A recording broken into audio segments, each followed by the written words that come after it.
اتنا اللہ نے ذلیل کر دیا نا اس آدمی کو. لیکن وہی بات ہے, جب بہت زیادہ کوئی شخص ذلیل ہو جاتا ہے نا تو اس کو بےزتی محسوس ہوتی نہیں ہے. بےزتی بھی عزت دار آدمی کو محسوس ہوتی ہے.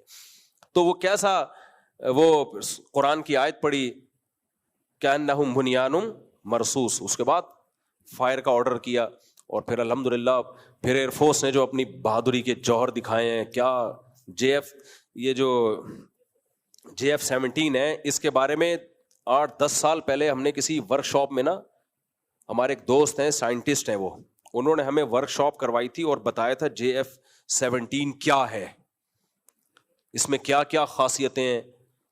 تو جب وہ کرائی انہوں نے تو 1% انسان کو لگتا ہے کہ پھینک نہ رہے ہوں. بعض دفعہ یہ ہوتا ہے نا بھائی, اپنی فضائل سنانے میں تو کچھ لوگ پھینک بھی رہے ہوتے ہیں, تو ہمیں لگا کہ ایسا نہ ہو کہ اپریشیٹ کرنے کے لیے پھینک دی ہو. لیکن الحمدللہ جب یہ ہم نے JF-17 کے کارنامے دیکھے ہیں تو اندازہ ہو گیا بھائی وہ 1% بھی اس ورک شاپ میں کوئی غلط چیز نہیں تھی جو پروجیکٹر پہ انہوں نے دکھایا نا کہ اچھا پاکستان نے الحمدللہ ایسے ویپن بنا لیے ہیں, آپ کو لگے گا میں مبالغہ کر رہا ہوں, لیکن ایسے ویپن بنا لیے ہیں جو اب ان میں سے کچھ ویپن ایسے ہیں جو ابھی تک اسرائیل کے پاس بھی نہیں ہے. تو ویپن کی ٹیکنالوجی میں پاکستان بہت آگے جا چکا ہے. تو یہ بہت بڑی فتح ہے الحمدللہ, اور ہم سب کو اس پہ خوش ہونا چاہیے. اور اللہ نے ہمیں فتح کے بعد کے اب بھی بتایا کہ کیا کرنا ہے. اچھا, اس فتح کے بعد جو دوبارہ اب جھڑپیں ہو رہی ہیں نا, یہ کیوں ہو رہی ہیں؟ تو ماہرین کہتے ہیں کہ یہ اس لیے ہو رہی ہیں کہ اتنی بڑی ذلت مودی کو ہوئی ہے نا کہ وہ اگر فوراً فائر بندی کا اعلان کر دیتا تو بہت زیادہ ذلت ہو جاتی. اس نے اپنی جھیپ مٹانے کے لیے نا, جھیپ مٹانے کے لیے تھوڑا سا جنگ کو باقی رکھا ہے. تو یہ کیونکہ ان کی فوج میں 2 دھڑے بن گئے ہیں, فوج کو تو بہت زیادہ ذلیل کر دیا نا مودی نے, تو فوجیوں میں ان کے 2 دھڑے بن گئے کہ یار تو نے ہمارے ساتھ کیا ہے, ہماری 2 ٹکے کی تو نے چھوڑی نہیں ہے. 2 ٹکے کی دنیا بھر میں ذلیل ہوئی ہے انڈین آرمی, صرف پاکستان میں نہیں ہوئی ہے, پوری دنیا میں. اور وہ جو رافیل کی تو فرانس کی ذلت ہوئی ہے نا, فرانس کہہ رہا ہے یہ پائلٹوں کا قصور ہے, ہمارے طیارے کا قصور نہیں ہے. اصل میں تو ایسا ہی ہے, اصل میں قصور کس کا ہے بھائی؟ آپ کتنا ہی اچھا اسلحہ ہو, آپ اناڑی کے ہاتھ میں پکڑا دو گے تو کیا کرے گا وہ, بندوق تو گولی تو پھنسے گی نا اس میں. لیکن ظاہر ہے پوری دنیا میں رافیل طیارے کی شیر گر گئے ہیں, کباڑ خانہ بنا دیا اس کو, کباڑ میں بھی شاید کوئی لینے کے لیے تیار نہ ہو اس کو. تو اب اتنی بڑی ذلت ہے تو وہ ذلت جھیپ مٹانے کے لیے اپنی فوجیوں کو کچھ حوصلہ دے گا کہ تھوڑی بہت جھڑپیں کرو, لیکن اس میں بھی منہ کی کھانی پڑی ہے. کشمیر کی بہت ساری پوسٹوں پر الحمدللہ پاکستان آرمی کا قبضہ ہو گیا ہے, اور اس پہ پاکستانی جھنڈے لہرا دیے. اندر گھس گئے ہم لوگ, ابھی وہ نہیں گھسے ہیں, ابھی ہم اندر الحمدللہ گھس چکے ہیں, ٹھیک ہے نا. تو ابھی یہ جنگ اس بات کی ہو رہی ہے, تو اس پہ خوش ہونا چاہیے. اب اللہ اس کے رسول صلی اللہ علیہ وسلم کی تعلیمات کیا ہیں؟ جب بھی تمہیں فتح ہو تو سب سے پہلے کس کا شکر ادا کرو؟ اللہ کا شکر ادا کرو. اللہ ہمارے ساتھ نہ ہوتا تو صرف جذبے اور حوصلوں سے کچھ بھی نہیں ہوتا. سب کی دعائیں ہیں, لوگوں نے راتوں کو اٹھ کے دعائیں مانگی ہیں, کیونکہ اگر اللہ نہ کرے شکست ہوتی تو 24 کروڑ کی عوام ہے بھائی, جو حشر ہوتا نا آپ شام اور لیبیا کو بھول جاتے.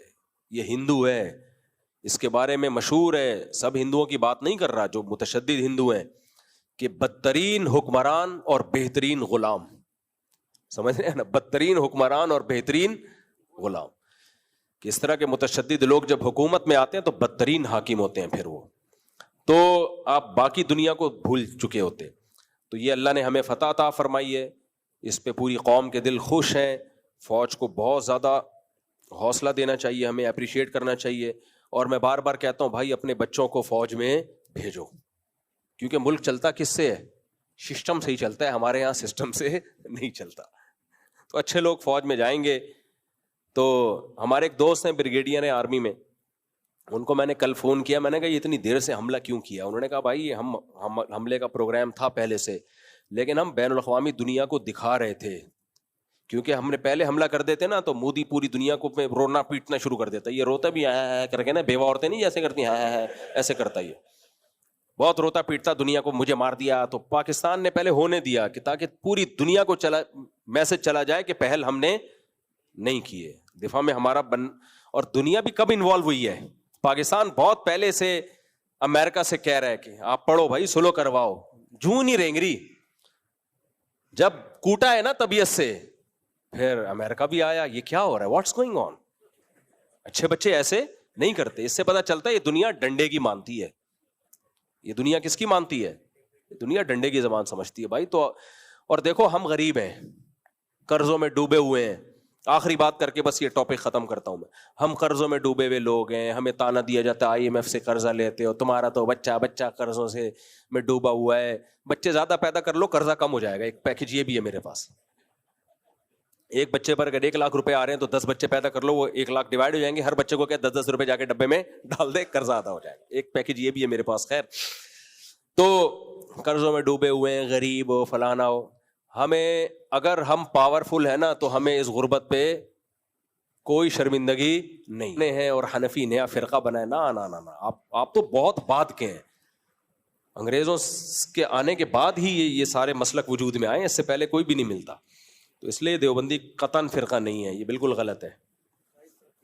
ہاں, دیوبندیوں میں آڑے ترشے پیدا ہوئے ہیں بہت سارے, اور ابھی بھی ہیں بہت سارے دیوبندی آڑے ترشے ہیں. تو اس کے علماء دیوبند ذمہ دار نہیں ہے. دیوبندیوں میں ایسے بھی نظر آئیں گے قبروں کے قریب بیٹھے ہوئے ہیں, مانگ رہے ہیں قبروں سے, تو بھائی وہ اس کا اپنا ذاتی عمل ہے, وہ ہمارے کھاتے میں کیوں ڈال رہے ہو؟ اگر ہم کسی کے لیے سولر پینل لگاتے ہیں تو لاگت آتی ہے, فرض کریں 5,000 کا صحیح ادائیگی کا منصوبہ, ہم قسطوں پر کام نہیں کرتے ہیں. اتنے لمبے لمبے مسائل یہاں پوچھو گے, لوگ بور ہو جائیں گے. یہ پیپر پہ لکھ کے جمع کرا دو, یہاں پہ ریٹرن میں جواب دے دیں گے اس کو. ہو گیا میرے بھائی. ایک صاحب نے کہا سب مماتی ہیں, ان کے پیچھے نماز نہیں ہوتی, واجب الادا ہے. میں مماتی ہوں نہیں, لیکن اگر کوئی کٹر مماتی بھی ہو تو بھی نماز اس کے پیچھے ہو جاتی ہے. نماز صرف مشرک کے پیچھے نہیں ہوتی, ختم نبوت کے منکر کے پیچھے نہیں ہوتی, کیونکہ مماتی کو کوئی بھی کافر نہیں کہتا. جب کافر نہیں کہتا تو بہت زیادہ لفظ استعمال ہوگا بدعتی کا, تو بدعتی کے پیچھے تو نماز ہو جاتی ہے بھائی. تو اس لیے یہ تو فتویٰ ایک لطیفہ ہے کہ مماتی کے پیچھے نماز نہیں ہوتی. ہاں, مجھے کہنا کہ میں مماتی ہوں یہ بالکل غلط ہے. میں نبی صلی اللہ علیہ وسلم کی حیات کا قائل ہوں.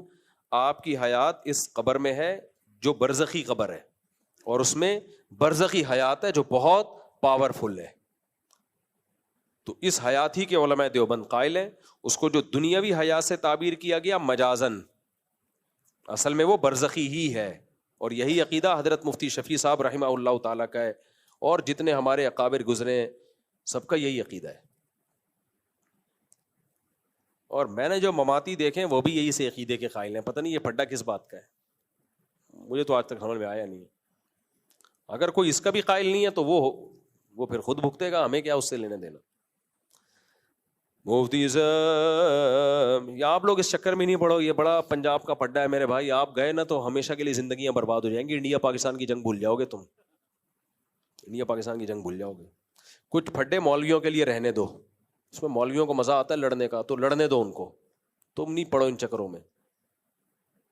ہمارے استاذ تھے جامعہ فاروقیہ میں پہلے پڑھاتے تھے, پھر جامعہ ترشید میں آئے ہیں, وہ بھی حیاتی حالانکہ, لیکن کہتے ہیں مجھ سے جب کوئی پوچھتا ہے کہ تم حیاتی ہو مماتی, کہتے ہیں میں عطیاتی ہوں.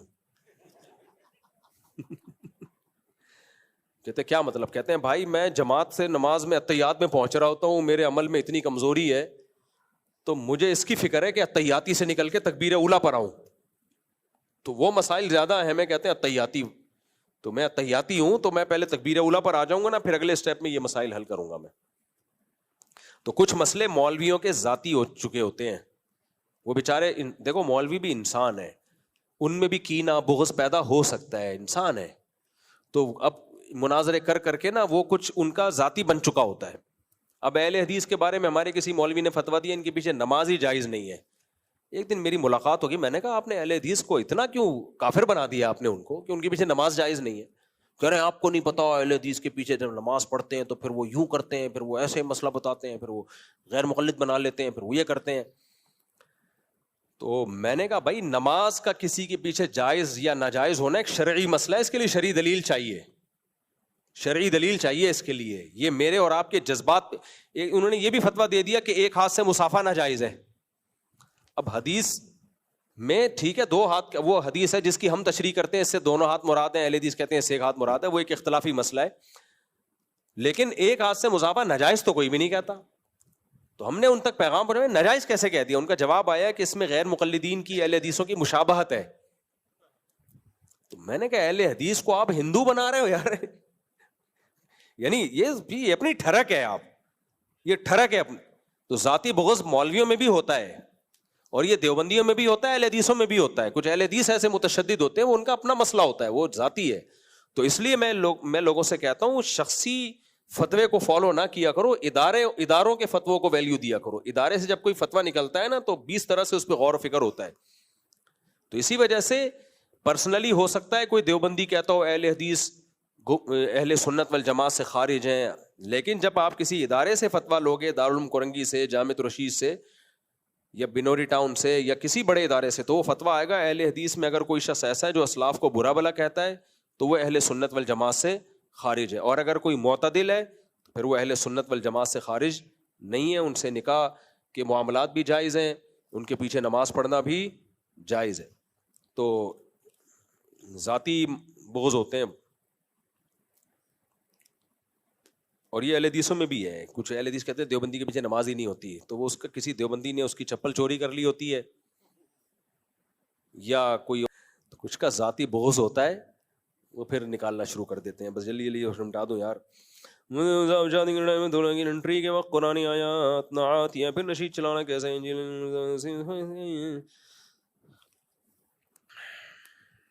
نعت چلانے میں تو نعت کا موقع نہیں ہے دولہا کی انٹری کے, ہر چیز کا ایک موقع ہوتا ہے. اب شادی میں لوگ نعتیں بھی لگا دیتے ہیں, مجھے یہ بھی اچھا نہیں لگتا. گانے نہ لگاؤ لیکن نعتیں بھی نہیں لگاؤ, یہ موقع نہیں ہے نا, یہ بے موقع کام ہے. اس کی میں ایک مثال دوں. ہم کسی ولیمے میں گئے تو ایک مولانا صاحب کو بلایا ہوا تھا, میرا بھی بیان تھا, مولانا صاحب کا بھی بیان تھا. میں نے بیان کیا, اس کے بعد مولانا صاحب نے مختصر بیان کیا, پھر لوگوں نے کہا مولانا صاحب دعا بھی کرا دیں. مولانا صاحب نے رو رو کے دعا کرائی نا, جیسے 27ویں رات کو نہیں لوگ کلابازیاں کھا رہے ہوتے, جہنم سے بچا. مجھے بہت عجیب لگ رہا تھا. شادی کا موقع ہے, دولہا تیار ہے, ادھر ڈپارٹمنٹ میں دلہن بیٹھی ہوئی ہے, کیا یہ آپ نے اتنا رونا دھونے کی محفل لگائی ہوئی ہے, جہنم کی آگ سے بچا لے. بھائی دعا صحیح ہے, رونا بھی صحیح ہے, یہ موقع نہیں ہے, یہ موقع نہیں ہے. تو اب لوگ بھی عجیب, کھانا تیار ہے, اور یہ بالکل جیسے بھائی سعید انور سے میری دوستی ہے, انہوں نے مجھے اجازت دی ہوئی ہے یہ واقعہ سنانے کی, اس لیے سنا رہا ہوں میں. ہم حج پہ تھے, بھوک لگ رہی تھی, ان کا بیان, میرا بھی بیان تھا, پھر ان کا بھی بیان بہت لمبا ہو گیا, میں بیٹھا ہوا. بیان کے آخر میں انہوں نے کم کھانے کے فضائل, وہ خود بھی بہت کم کھاتے ہیں اس لیے ماشاءاللہ ابھی تک اسمارٹ ہیں, کم کھانے کے, اتنا کم کھانے کے, یعنی کم کھاؤ بس, بہت کم. نبی نے یہ 2 ہونے والے اور آدھا 1/3 پیٹ بھرنا چاہیے. ہم وہ باتیں ساری صحیح تھی ان کی. بیان ختم ہوا اور کھانا لگ گیا, اور کھانا بھی ماشاءاللہ بکرے کی چانپیں وہاں پہ. مجھے تو اب کھائے نہیں آ رہا نا. میں نے کہا سعید بھائی نے کھانے کے قابل چھوڑا ہی نہیں ہے یار. میں نے کہا سعید بھائی کھانے کے بعد کر لیتے ہیں بیان یار, ان کو بیچاروں کو نہیں پتا ہوگا اس کے فوراً بعد کھانا ہے. یہ ایسا ہی آپ نے کسی کی دعوت کی, بکرے وکرے رکھے اور آپ کم کھانے کے فضائل سنا رہے ہو. مہمان کہے گا یار, مہمان تو میزبان کو تو چاہیے کہ اس وقت زیادہ کھانے کے فضائل سنائے. بٹ کھاؤ یار مفتی صاحب, کھانے پینے سے ہی آدمی صحت مند ہوتا ہے. باتیں, ہمارے ایک استاذ ہیں, انہوں نے میری دعوت کی, میں کھا نہیں, حالانکہ وہ بہت روزے رکھتے ہیں, کم کھاتے ہیں. مجھے کہہ رہے ہیں کھاؤ, پھر مجھے کہتے ہیں باتیں ادھر 4 شادیوں کی کرتے, ادھر کھایا جا نہیں رہا تم سے. تو ایسے موقع پہ میزبان کو چاہیے وہ کھانے کی ترغیبیں دے. ہاں جب جمعے کا بیان کرے گا پھر کم کھانے پر بیان کر دے وہ.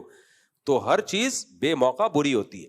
لوگ مجھ سے کہہ رہے ہوتے ہیں, کسی کا میں نکاح پڑھا رہا ہوں, کہتے ہیں کہ آپ دوسری شادی میں بیان کریں. بالکل بے موقع بات ہے. بہنوئی دولہا کا بیٹھا ہوا ہے, دلہن نے وکیل بیٹھے ہوئے ہیں, سب بیٹھے ہوئے ہیں, ابھی شادی ہو رہی ہے, اور آپ دلہن کے دل میں پہلے غم ڈال دیں کہ دوسری بھی کرے گا.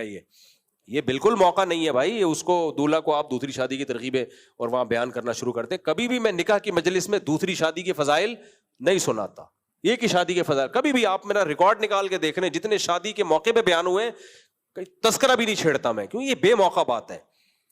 تو یہ بھی بے موقع جو ہے, یہ جو کیا سوال تھا, سوال ہی بھول گیا میں. کیا, ہاں شادی کے موقع پہ نعت لگانا یا اس طرح کا, وہ مجھے بے موقع سا لگتا ہے. باقی انہوں نے دلائل دیے ہیں, بیکار دلائل ہیں وہ. کوئی کسی صحابی پہ دکھا دو, کسی صحابی کی شادی پہ کوئی موسیقی کی محفلیں سجی ہوں, دف بجانے کی اجازت ہے تو نکاح کے موقع پہ بس اتنی گنجائش ہے کہ دف بجا دیا کرو، ڈم ڈما ڈم ڈم ڈما ڈم، پتہ چلے شادی ہو رہی ہے.